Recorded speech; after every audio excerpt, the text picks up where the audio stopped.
Hi friends, புதுசாக boating 2 talk வந்திருக்காங்க. Lab. ஒருத்தி பேர் லூனா, இன்னொருத்த பேர் ஜிம்பா.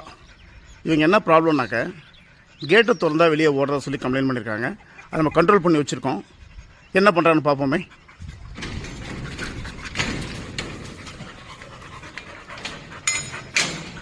ஜிம்பா, லூனா, செட், நோ,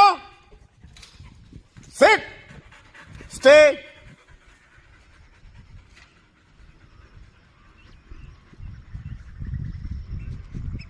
இப்போ நம்மளோட கமெண்ட்ஸ்க்காக வெயிட் பண்ணிகிட்டு இருக்க டாகு கண்ட்ரோல் பண்ணியாச்சு. இப்போ நான் சொன்னால் மட்டும்தான் டாக் வெளியே வரும். அது வரைக்கும் வெயிட்டிங்கில் இருக்குது. இப்போ ஃப்ரீ பண்ணுவோம். Yes come. Good, very good, super, very good, very good. Hey ஏ ஏ ஏ ஏ குட்.